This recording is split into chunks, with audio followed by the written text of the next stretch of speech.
지난달 우리 월간 정청래 시간에는 한 글자조차 언급 안 됐던 어떤 사람이 네. 이번 달 편에 등장했습니다. 네. 바로 홍준표. 네. 홍준표 지사. 공식 선언은 안 했는데도 네. 이미 떠들썩합니다. 나올까요? 그러니까 홍준표 지사 같은 분이 이 자유한국당의 대선 후보로 거론되는 것 자체가 자유한국당의 불행이죠. 무슨 말씀이세요? 홍준표 경남지사로 승부가 가능하겠습니까? 그러나 워낙 없기 때문에 인물이 워낙 인물이 없다 보니까. 그렇기 때문에 축구로 치면 예. 후보 명단에도 못 올랐던 선수가 갑자기 지금 튀어나와서 지금 몸풀고 있는 격이거든요. 아, 이 홍준표 지사가 들으면 또 막말 막 쏟아내실 수도 있을 것 같은데, 역정내실 수 있을 것 같은데. 근데 이분은 왜 그렇게 막 말을 험하게 하시는 거예요? 최근에 이제 무슨 말을 했냐면 문재인 전 대표를 향해서 자기 대장이 뇌물 먹고 자살한 사람이 지금 민주당의 1등 후보 아니냐. 네. 이런 얘기를 해서 민주당 발칵 뒤집혔었죠. 네, 이분은 아마 계산된 발언이었을 겁니다. 본인이 이분은 대선 생각이 있는 것 같아요. 그러면 자유한국당 내에서 먼저 주목을 받고 그리고 주자이다 보니까 마음이 급하죠. 그러다 보니까 자유한국당 예를 들면 탄핵 반대 집회 나오신 분들 친박단체 이런 데로부터 먼저 예쁨을 받아야 되거든요. 아하. 그래서 저는 전략적 발언이고 노이즈 마케팅이고 여기에 대응하면 할수록 홍준표 지사 성격상 속으로는 더 좋아할 것이다. 더 좋아하고 있을 거다. 그래서 여기에 대해서 가타부타 대응하기보다는 그냥 족족 사법 조치를 하는 것이 사법 조치에 들어가는 게 사실 민주당에서 이제 사법 조치 얘기가 나왔어요. 막말하지 마라 얘기가 나오니까 어제 홍준표 지사가 또 뭐라고 했냐면 아니 이게 무슨 막말이라는 거냐? 나는 그냥 팩트를 말한 것뿐이다. 아니 대장이 뇌물 먹고 자살한 거 다 팩트 아니냐? 받아쳤거든요. 어떻게 또 받아치시겠습니까, 정청래? 받아칠 가치가 없다고 생각합니다. 이런 경우는 받아치지 말고 족족 사법 조치 하는 게 좋다. 알겠습니다. 그리고 이분은 아직 대법원 판결을 앞두고 있잖아요. 아직 사실 3심이 남았어요. 본인의 그 뇌물 혐의에 대해서. 네, 그렇습니다. 그런 상태. 거울을 보면서 본인 얼굴부터 찬찬히 살펴보기 바랍니다. 네, 홍준표 지사 이제 계산된 발언이라고 지금 말씀을 하셨는데 자유한국당 정우택 원내대표는요. 한국당 대선 주자 자격이 충분하다.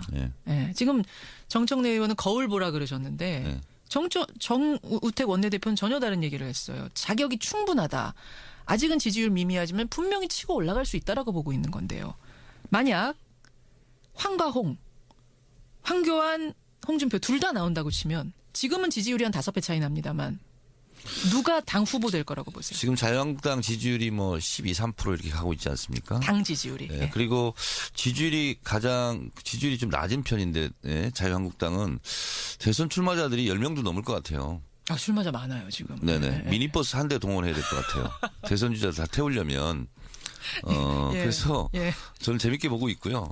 그리고 정우택 원내대표가 그런 말씀하셨는데 저는 홍 지사보다는 정우택 원내대표도 한번 나가봤으면 좋겠어요. 아, 정우택 원내대표 왜요? 왜 등 떠미시는 아니, 거예요? 홍준표 지사보다는 더 좋을 것 같아요. 정우택 원내대표가 훨씬 나은 분이. 차라리 본인이 나가시는 게 좋을 것 같아요. 자유한국당은 지금 대선 주자 풍년이 들었어요. 풍년이 들었어요. 얼마나 수확을 할지는 모르겠어요. 알겠습니다. 자유한국당 상황을 정청래 전 의원이 아주 반어법으로 말씀을 해주셨는데 좋습니다. 한 달간을 예측하는 시간 월간 정청래 야권으로 가보죠.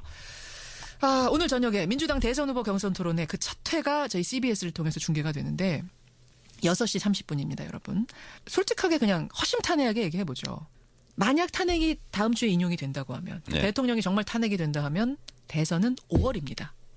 5월 9일일 가능성이 많죠. 5월 9일. 3월 10일 날. 그렇게 될 가능성이 크죠. 인용이 되면. 1위 자리가 바뀔 수 있을까요? 2달 동안 불과. 어디에서 1위죠? 뭐 지금으로서는 당 1위가 전체 1위이기도 하니까. 네네. 바뀔 가능성은 0%라고 볼 수 있죠.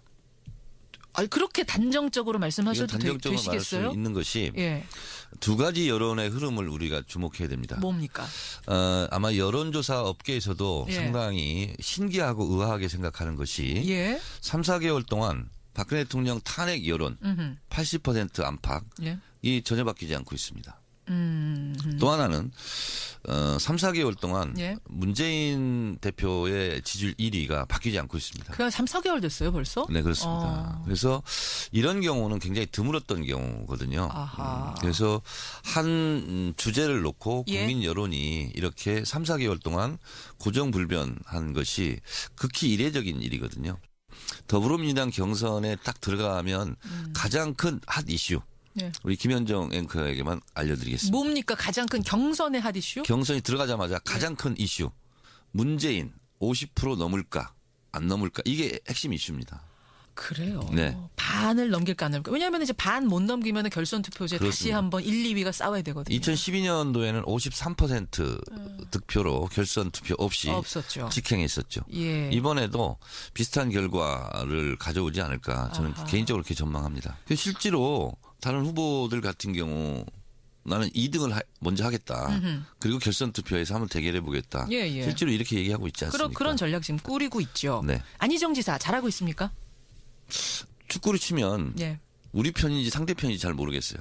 그건 또 무슨 말씀이세요? 당연히 민주당 편이죠. 민주당원이신데. 아니 공을 차는데 어느 골대로 공을 차고 있는지 잘 모르겠어요. 어떤 걸 보면서 그런 생각하셨어요? 아니 지금 특검 연장도 반대하고 있는 자유한국당. 그리고 박근혜 대통령 탄핵을 기각해야 된다는 그걸 탄핵을 반대하고 있는 자유한국당과 손잡을 수 있다는 거 아니에요. 그럼 이 국면에서는 자유한국당과 손을 잡겠다. 좀 누구 편인지 헷갈리잖아요. 개혁과제에 합의한다면 나는 자유한국당과도 연정할 수 있다는 얘기를 했습니다. 개혁과제에 합의한다면 전제 조건이 뭐냐면 그 개혁과제는 뭡니까? 박근혜 대통령 탄핵 인용이에요. 그리고 특검 수사 연장을 통해서 박근혜 국정농단 사태에 대해서 정확하게 철저하게 수사하는 게 지금 최고의 개혁 과제입니다. 그럼 그런 말씀을 하셔야죠. 거기서 어차피 자유한국당하고 맞지 않을 거다 이런 말씀. 그렇습니다. 근데 어쨌든 대연정 발언한 다음에 안희정 지사는 지지율이 올랐어요. 지금 또 떨어지고 있지 않습니까? 박근혜 대통령이 선의로 한 일이다라고 발언한 다음에 떨어진 거거든요. 그렇습니다. 그러면 어쨌든 대연정에 대한 발언은 득이 되는구나라고 판단한 거 아닐까요? 잘못 계산한 거죠. 그러니까 대연정을 말했을 때는 이 말이 갖고 있는 함의 에 대해서 좀 어렵고 그리고 저것은 득표 전략상 저렇게 말을 할 수도 있겠다. 여기까지가 임계점이었어요. 근데 선한 의지를 말하는 순간 이것은 나가도 너무 나갔다. 그런 순간 이것이 그냥 단순한 득표 전략이 아니라 본심 아닐까? 진짜 소신 아닐까? 진짜 소신 아닐까? 그리고 본인은 뭐라고 했어요? 선한 의지에 대해서 사과해놓고 또 하루 이틀 지나서는 사실 내가 사과를 했지만 내 본심은 변하지 않는다 하는 식으로 또 얘기를 하지 않았습니까? 거기가 이제 실수였다라고 보시는 거예요. 네, 그렇기 때문에 그 다음부터는 더불어민주당을 지지하는 계층에서 빠집니다. 지지율이. 거기서 빠지면 안희정 지사를 지지했던 더불어민주당 지지자가 아닌 계층에서 중도 아닌가비요? 하고서 또 빠지는 겁니다. 지지율이 빠지기 시작하면 또 그것도 일종의 밴드웨건이죠. 대세 따라가는 이런 흐름이 자, 그러면 이재명 시장은 어때? 이재명 시장은 사실은 지지율이 더 오르지도 않고 더 떨어지지도 않고 정체 국면을 쭉 유지하고 있는데 10% 언저리. 더불어민주당 경선에 가면 이 다툼이 저는 치열할 것이다 이렇게 보고 있는데요. 안희정 지사는 더불어민주당 지지 계층에서는 여론조사하면 지금 전체 여론조사보다는 상당히 더 많이 떨어질 것 같고요. 안희정 지사가 떨어지면 상대적으로 이재명 시장은 올라갈 가능성이 높은 거죠. 그럼 그것이 전체 여론조사까지 또 영향을 미칠 가능성이 높습니다. 그렇군요. 이재명 시장은 오히려 그럼 당 경선이 본격화되면 유리한 고지로 갈 수 있다. 네. 알겠습니다. 이게 이제 당 내부뿐이 당 내부를 바라보는 시각인데 그나저나 탄핵이 인용되거나 기각되거나 그 결과에 따라서도 대선판이 달라질 수 있는 건가요? 네. 어떻게 되는 거예요? 예를 들어서 탄핵이 인용되고 대선 로드맵이 안정적으로 이제 제시되지 않습니까? 그렇다 보면 아무래도 이제 대선이 임박하기 때문에 문재인 대표로 오히려 더 쏠림 현상이 있을 가능성이 높죠. 그러니까 반대로 얘기하시는 분들도 많아요. 탄핵이 인용이 딱 되고 이제 안정적이 되고 나면 오히려 문재인 전 대표는 떨어질 가능성이 크고 여권표가 올라갈 가능성도 크다는 게 유승민 의원 얘기거든요. 그러니까 제가 지금 말씀드린 것은 일단 더불어민주당 내부에서는 쏠림 현상이 더 있을 것이고 대선이 임박하면 임박할수록 문재인 대표의 당선 가능성이 더 선명해지기 때문에 저는 지지율의 뭐 교차 현상이라든가 바뀌거나 그러지는 또 않을 것으로 봅니다. 그렇게 하기에는 지금 차이가 너무 많이 난다. 네, 그 말씀이신 거죠. 네. 그럼 기각이 설마 뭐 될지 모르겠습니다. 막 기각이 된다 해도 저는 그런 것은 상상하기 싫지만 실제로 기각이 된다면 이재명 시장 지지율이 상당히 반등할 가능성이 높습니다. 탄핵 국면에서 사이다 반으로 사실상 맞아요. 이재명 시장이 많이 어필을 했지 않습니까? 사실은 탄핵 스타죠. 그렇습니다. 그전에는 정말 미미했던 지지율이. 네, 그런데 탄핵이 혹시라도 만에 하나 그럴 리가 없겠지만 그런 상황이 온다면 이재명 시장이 또다시 주목을 받지 않을까. 돌풍을 일으킬 수 있다. 알겠습니다. 이 시대의 참 예언인 자칭 정청래 전 의원과 함께 오늘 여러 가지 얘기를 해봤는데 그러니까 이제 탄핵이 정말 심판 그 결정 직전까지 오고 대선이 눈앞에 왔구나라는 생각이 드니까 이게 하나하나 예측이 좀 부담스럽기도 하고 긴장감도 들고 그러시죠. 그러니까 12월 9일 탄핵 당일날 탄핵도 제가 거의 다 뭐 퍼센티지도 맞췄던 것처럼 그때 이미 저는 3월 9일 10일 이렇게 인용이 될 것이다. 그때부터 그 얘기를 하셨어요? 네, 그렇습니다. 아니 어떻게 그때 그 3월 9일 10일 얘기를 하셨어요? 12월 9일 날 제가 얘기했습니다. 와 진짜로요? 네. 그때는 3월 8일로 제가 제가 지금 기억 못한다고 그냥 아무 말씀 하시는. 맞습니다. 정말 그러셨어요? 그날 얘기했습니다. 그러니까 좀 약간 우스개 비슷하게 한 건데 이유는 뭐였냐면 그 국회 탄핵 때 불참 1.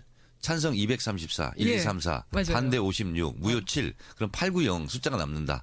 8명의 재판관이 90일 이후에 한다.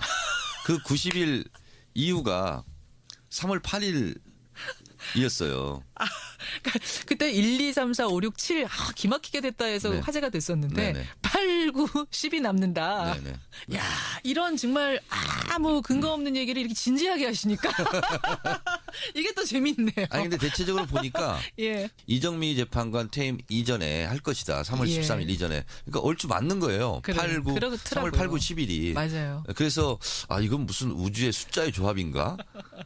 그래서 재밌습니다. 3월 9일 안팎으로 예언을 했었죠. 자, 긴장의 그날이 다가오고 있습니다. 3월 9일, 10일 지금 얘기가 나오고 있죠. 다음 주입니다. 어떤 결과가 나올지 모르겠습니다만 그 결과를 가지고 다음 달에 우리 월간 정청래로 다시 만나야 될 것 같아요. 그러잖아 월간 정두원 의원하고 한번 TV에서 두 분 만나셨다면서요. 네. 어떠셨어요? 뭐 저 때문에 안 나오려고 했다는 거예요. 왜요? 본인은 뭐 보수 우파에서 싫어한다. 그래서 안 온다 이렇게 했는데 아무래도 저하고 토론하는 것이 두려웠겠죠. 두려워서. 제가 지난번에 정두원 의원한테도 한번 제안했거든요. 월간 정청래랑 월간 정두원은. 보니까 저를 눈을 잘 못 쳐다보시더라고.